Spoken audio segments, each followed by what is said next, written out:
over the country, Guyanese are discussing President Jagdeo's pension. It has become a huge talking point in the nation as to what and how much his pension will cost. But people are only concentrating on the actual amount. Not enough emphasis is being placed on the ancillary entitlements of his package, which will total a very considerable amount of money. For example, he will be guarded by the presidential guards until he dies, not ordinary police as previous presidents. We don't know how many presidential guards will be required and how much this will cost, but I can assure you it will cost a lot. Domestic and other servants will be paid for by the state.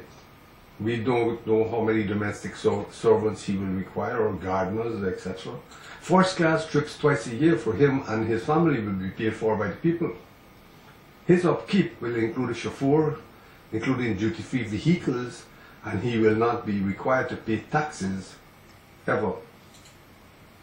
It is important in view of what I intend to disclose tonight.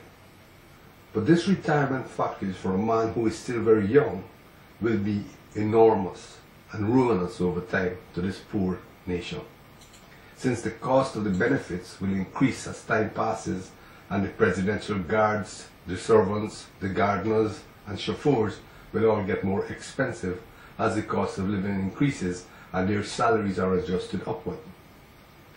All of these privileges have to be paid for with your taxes.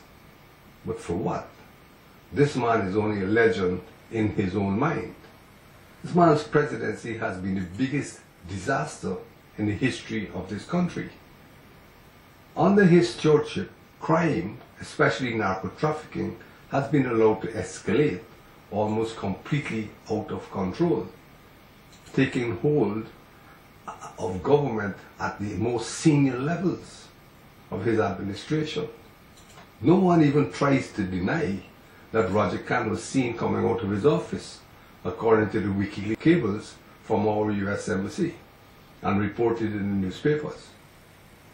The economy over the last 10 years of his stewardship, 2000 to 2010, has seen a growth rate of only 1.98% of GDP, when it was hovering around 5% before he took office.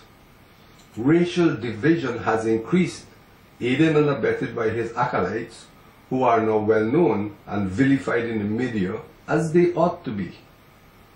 The Council on Hemispheric Affairs, COHA, in the Stabroek News of January 27, 2011, tells us that Jagdeo leaves us a tattered legacy of stagnation, violence, corruption, arch sectarianism, and unfettered crime. They also tell us that the Jagdeo heritage has failed to advance the freedom and fairness to include the Afro-Guyanese, without which the country will never advance. Tonight I want to look at one of Mr. Jagdeo's real pensions, not the one the Guyanese people have been talking about. In December 1999, pursuant to the Government of Guyana's privatization policy, the Guyana Pharmaceutical Corporation Limited, the GPC, was privatized, and the present company, the new GPC, was formed. The chairman of the company was a person called Ranjit Singh Bobby Ramroop. Now, GPC is a private company incorporated under the Companies Act 1991, and which, by virtue of its privatization by Ramroop, acquired inter alia all the assets, including property rights to intellectual property, for example, Lime McCall, of the Guyana Pharmaceutical Corporation Limited. It is alleged by the opposition that the amount agreed upon has never been fully paid up to this date. A down payment was made, but apparently the full amount agreed to has not been made as yet. I cannot verify this, since NISIL does not confide in me. But in view of what I will tell you